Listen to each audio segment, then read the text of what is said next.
Mr. Speaker. Even though the president stretched it a bit, and I felt a bit it was unfair to men once in the speech, Mr. Speaker, but that's now beside the point because it is about femicide now, and this matter must be handled. Mr. Speaker, the president raised the issue of demonstrations and said that he supports and he acknowledges that Article 37 of the Constitution allows people to picket and demonstrate peaceably. But Mr. Speaker, I want to also say that the national security organs must be very careful on how they deal with the demonstrators, Mr. Speaker, because we don't want life lost under demonstrations that have been allowed by the Constitution, so long as they are peaceful, Mr. Speaker. Mr. Speaker, people should not forget that demonstrations are an important thing, Mr. Speaker. The people who are not now feeling good about it might need it tomorrow, Mr. Speaker.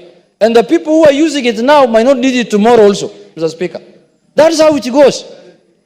The majority leader might not need demonstrations at this point in time.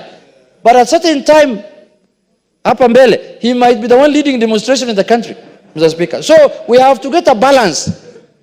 We have to get a balance on how to allow the people who want to demonstrate and the people who don't want it.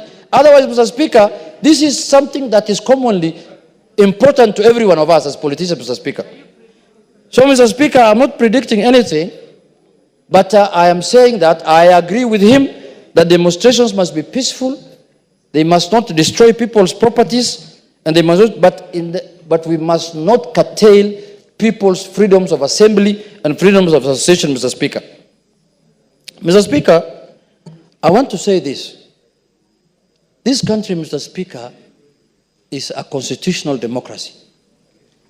And once we are a constitutional democracy, we are guided by the constitution that we gave to ourselves, Mr. Speaker.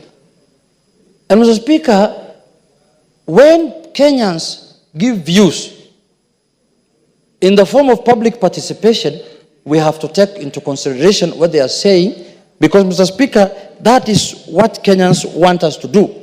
But, Mr. Speaker, Kenyans also must be enlightened. They must be taken through civic education.